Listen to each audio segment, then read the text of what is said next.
plastering that, don't you? Yeah. Once the sound's in. Dermal treatment. We're making clay plaster. So you're mixing sand and stiff clay and water. Rub all the dead skin off your feet.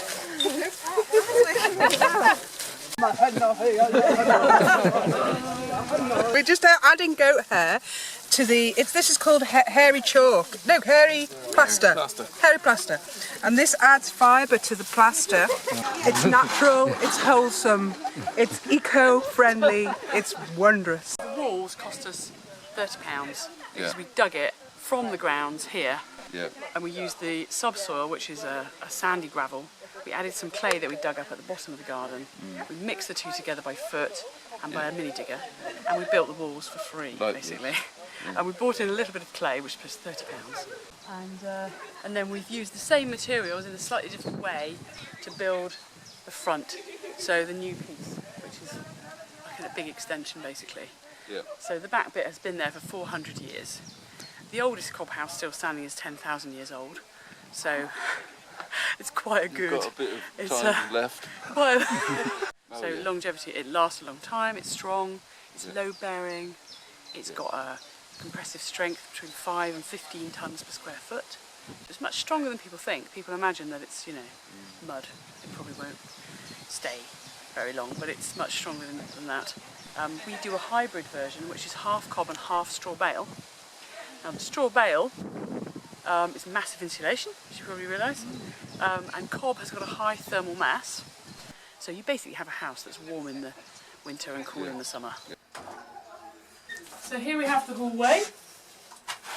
This is solid cob walls here. Reclaimed pallets on the floor. Like concrete. You can see the old clay lumps here. Focused in on there. Yeah.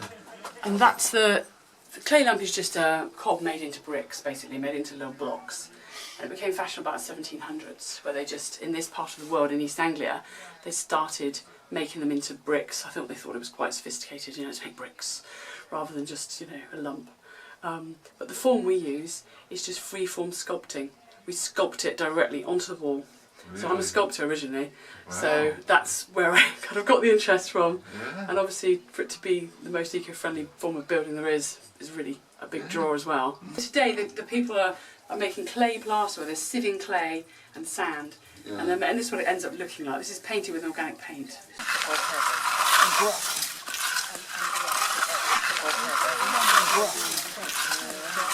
Look at that, I mean that's just... You can feel it's nice and cool in here on a hot day like today. Oh yes, it is. Got a nice view of the lake. This is our room fireplace, which is again made of mud. It's got the same efficiency as a wood burning stove, but it's an open fire, which is nicer. And because it's made of mud, it's free. It also holds the heat. And it's all about design. If you design it correctly, you don't need to spend any money. This whole extension cost under £10,000. So when we looked into getting a staircase for our house, we realised that the cheapest staircase you could buy, which was a sort of cheap pine one, was £3,000. This cost us £80. It's just made of mud, it's just made of cob, with some oak treads, and then we've painted it with an organic paint.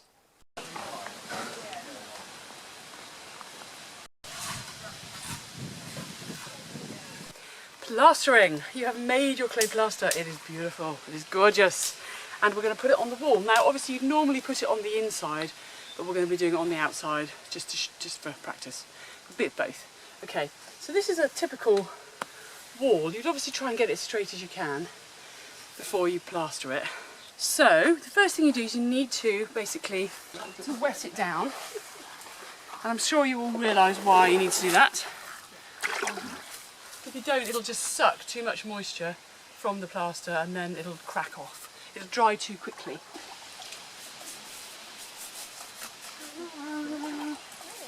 Okay, so the reason we spent so long fiddling around with our mix was to get the perfect mix, because that is literally half of the battle. So the other half is the timing. So it's getting the clay plaster on the wall and finishing it at the right time. Okay, so we're going to put it on, let it go off a little bit, and then finish it when it's just about ready to be finished, and that's when you get that perfectly smooth, beautiful finish. Just get a nice bit of sandpaper. Unless it's brand new, they're all going to go a little bit rusty, so I always just use the sandpaper. It's got to be the right consistency. Now some people use floats, you know, which are hawks rather, which are you hold it with a hawk. I just use a handful. You know, it's up to you. You've got to get your trowel fairly wet. Place it on. Obviously, it's just like icing a cake, essentially. You're just using a fair bit of pressure. If you can keep the angle as low as possible, you get more of a sweep.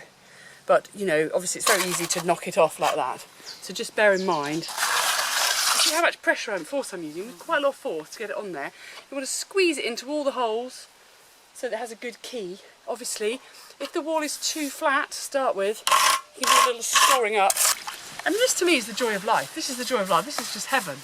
You know, going around a window with plaster. It's like, you know, can't get much better than that. Well. So we're just going to literally slide it on. And again, when you're doing curves, a brush is your best friend because you can brush on lots of angles. So you can literally start it off with your hand and then slide it on with a trowel.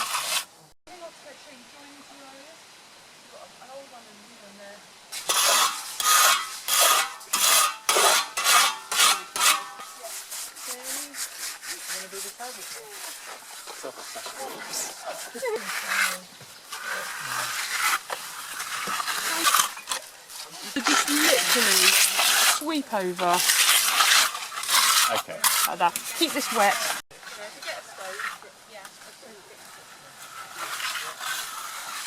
I mean, you look at house prices today, they're phenomenally expensive. And so to try and get a decent family home costs an absolute fortune.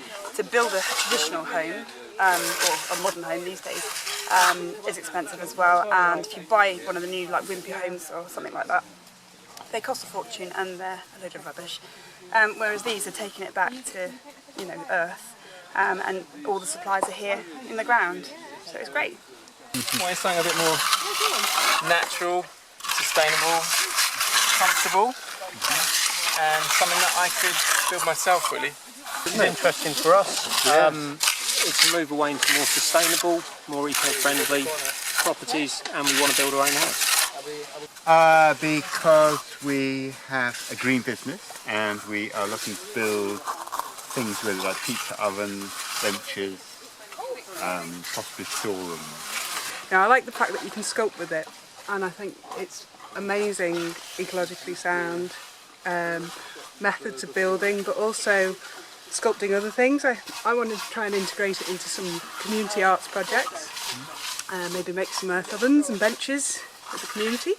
Some friends and I are planning on building our own home, so we wanted a sustainable home, And this is it? This is our journey, part of our journey, beginning of our journey. Yeah.